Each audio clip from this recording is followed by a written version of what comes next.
अध्याय 1 और हम देखेंगे उसका यहाँ पे प्रश्नावली 1.1। तो आइए शुरू करते हैं हम लोग प्रश्नावली 1.1।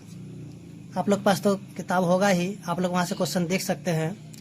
तो जैसा कि यहाँ पे क्वेश्चन नंबर 1 दिया हुआ है कि क्या शून्य एक परिमेय संख्या है, क्या इसे आप p/q के रूप में लिख सकते हैं, जहाँ p और q पूर्णांक है और q नॉट इक्वल 0 है, यानी q जो है 0 के बराबर नहीं है। तो सबसे पहले हम यहाँ पे करेंगे क्या कि परिमेय संख्या क्या होता है उसे हम लोग जान लेते, फिर इस क्वेश्चन को हम लोग यहाँ पे करेंगे। तो जैसा कि हम लोग जानते हैं कि परिमेय संख्या को जो है हम लोग p/q के रूप में लिखेंगे तो वो मेरा परिमेय संख्या हो जाता है।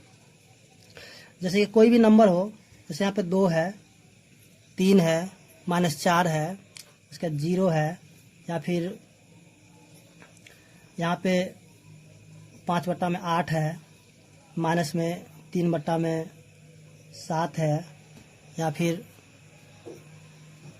-1/5 है। तो ये सब जो है मेरा परिमेय संख्या है। देखिए जैसे जो है p/q मतलब क्या, देखिए ऊपर में कोई अंक होना चाहिए और नीचे भी कोई अंक होना चाहिए, तभी हम उसको बोलेंगे वो परिमेय संख्या है। जैसे कि यहाँ पे 2 है, 2 के नीचे में कुछ भी नहीं, तो यहाँ पे 1 छुपा हुआ रहता है, तो यहाँ पे 1 हम लिख सकते हैं। उसी तरह 3 के नीचे कुछ भी है, तो यहाँ पे भी हम यहाँ पे 1 लिख सकते हैं। उसी तरह यहाँ पे -4 है, तो इसके नीचे कुछ भी नहीं, तो हम यहाँ पे 1 लिख सकते हैं। वैसे 0 के नीचे कुछ भी नहीं, तो यहाँ पे 1 हम लिख सकते हैं। यानी इसको भी हम p/q के रूप में लिख सकते हैं, इसे भी हम p/q के रूप में लिख सकते हैं, और इसे भी लिख सकते हैं। यानी यहाँ जो भी जितने भी अंक है ये सारे के सारे p/q के रूप में लिखा हुआ है। तो देखिए अब जो है रेशनल नंबर यानी कि परिमेय संख्या कौन सी नहीं होता, जैसे कि यहाँ पे जो है अगर कोई नंबर हो और नीचे में 0 है तो वो जो है परिमेय संख्या नहीं होता है। तो यानी कि p जो है एक पूर्णांक संख्या, यहाँ पे q जो है पूर्णांक संख्या नहीं है कि 0 के बराबर, तो ये परिमेय संख्या नहीं है। तो ये मेरा परिमेय संख्या नहीं है। तो उसी तरह यहाँ पे जो जैसे क्वेश्चन दिया हुआ है कि क्या शून्य एक परिमेय संख्या है, क्या इसे आप p/q के रूप में लिख सकते हैं, तो हम इसे लिखते हैं हाँ, शून्य एक परिमेय संख्या है। इसे हम p/q के रूप में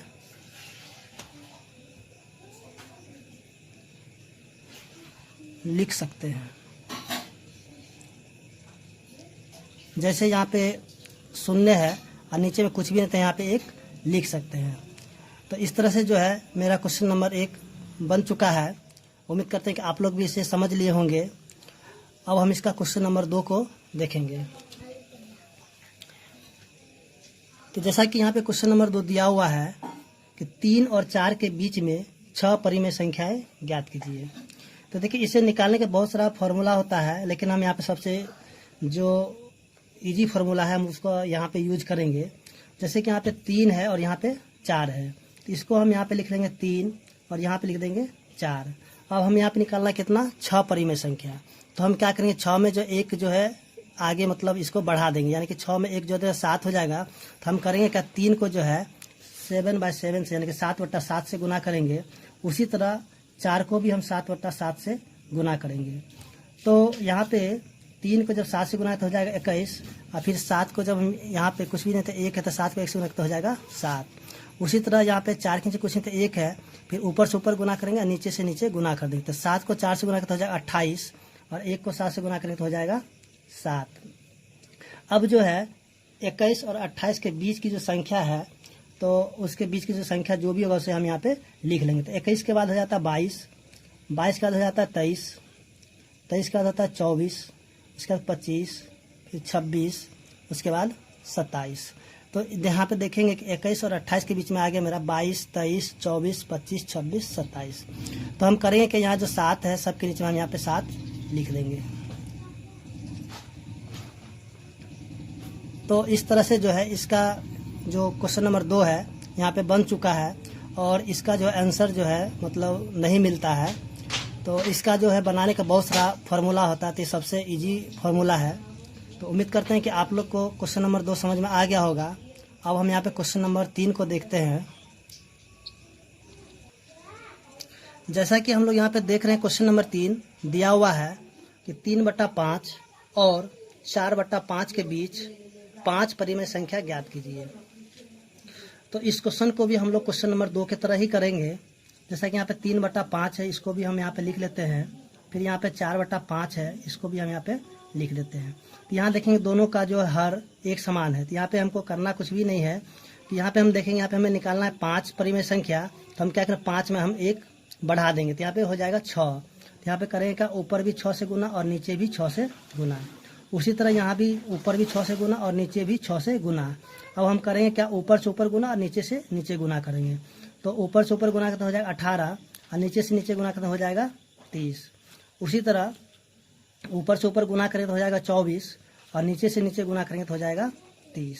तो अब जो है यहाँ पे करना क्या है कि 18 और 24 के बीच की जितनी भी संख्या है उसे हम यहाँ पे लिख लेंगे। तो 18 के बाद हो जाता है 19, 19 के बाद हो जाएगा 20, 20 के बाद 21, उसके बाद 22, उसके बाद 23 और इन सभी के नीचे हम क्या करेंगे, 30 लिख देंगे। जो इनका जो हर है यहाँ पे 30 लिख देंगे। अब हम यहाँ पे देखेंगे कि जो संख्या अगर जो कट जाएगा उसे हम यहाँ पे काट देंगे। तो जैसा कि हम यहाँ पे देख रहे हैं कि ये 0 से 0 कट जाएगा। उसके बाद ये दोनों जो 3 का पारा से कटेगा, तो यहाँ पे 3 का पारा में 7 बार में कटेगा, ये 10 बार में कटेगा। उसी तरह यहाँ पे जो है दोनों 2 के पारा में कटेगा तो कट जाएगा 11 बार में, ये कट जाएगा 15 बार में। तो अब हम क्या करेंगे, इनको फिर से यहाँ पे लिख देंगे। 19/30, उसके बाद 2/3, 7/10, 11/15, 23/30। तो इस तरह से जो क्वेश्चन नंबर 3 का मेरा आंसर आ चुका है। तो इसका आंसर जो किताब से नहीं मिलेगा, क्योंकि इसका बनाने का बहुत सारा फार्मूला है। तो उम्मीद करते हैं क्वेश्चन नंबर 3 आपको समझ में आ गया होगा। अब हम यहाँ पे देखेंगे क्वेश्चन नंबर 4। तो जैसा कि यहाँ पे क्वेश्चन नंबर 4 दिया हुआ है कि नीचे दिए गए कथन सत्य हैं या असत्य, कारण के साथ अपने उत्तर दीजिए। तो जैसा दिया हुआ है पहला क्वेश्चन कि प्रत्येक प्राकृत संख्या एक पूर्ण संख्या होती है। तो देखिए ये जो है मेरा हो जाएगा, ये हो जाएगा सत्य। क्यों? क्योंकि देखिए प्राकृत संख्या जो होता है वो हो जाता है 1, 2, 3, 4, इस तरह से मतलब जो है अनंत तक ये चला जाएगा। तो ये हो जाएगा प्राकृत संख्या। उसी तरह हम देखें पूर्ण संख्या जो हो जाता है यहाँ पे 0, 1, 2, 3, 4। तो इस ये भी जो है मतलब कि जो है अनंत तक ये चला जाएगा। तो कहने का मतलब ये हुआ, तो यहाँ पे जो है ये प्राकृत संख्या है और ये पूर्ण संख्या है। तो पूर्ण संख्या में जो है प्राकृत संख्या में अगर हम 0 लगा देंगे तो ये क्या हो जाएगा, पूर्ण संख्या, प्राकृत संख्या अगर 0 लगाए तो वो पूर्ण संख्या हो जाता है। तो ये क्या हो जाएगा, मेरा सत्य हो जाएगा। उसी तरह यहाँ पे हम देखेंगे दूसरा क्वेश्चन कि प्रत्येक पूर्णांक एक पूर्ण संख्या होती है। देखिए पूर्णांक संख्या होता क्या है कि इसमें जो है कोई भी संख्या माइनस में भी होगा और प्लस में भी होगा। जैसे -1, -2, 3, उसके बाद जो है प्लस में 3, फिर 4। ये जो मेरा क्या हो जाएगा, पूर्णांक संख्या, पूर्णांक यानी कि जो माइनस में भी होगा और प्लस में होगा। लेकिन जो पूर्ण संख्या होती है वो जो है क्या हमेशा प्लस में रहता है। तो ये क्या हो जाएगा, जैसे कि 0, 1, 2, 3, ये मतलब हो जाएगा आपका अनंत तक।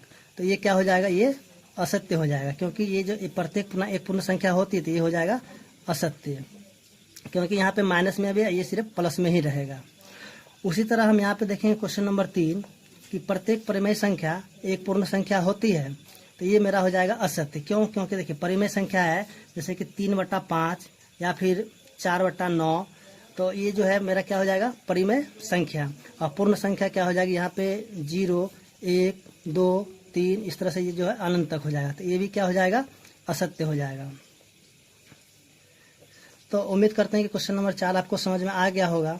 अगर आपको मेरा वीडियो अच्छा लगा हो तो मेरे चैनल को सब्सक्राइब कर ले। धन्यवाद।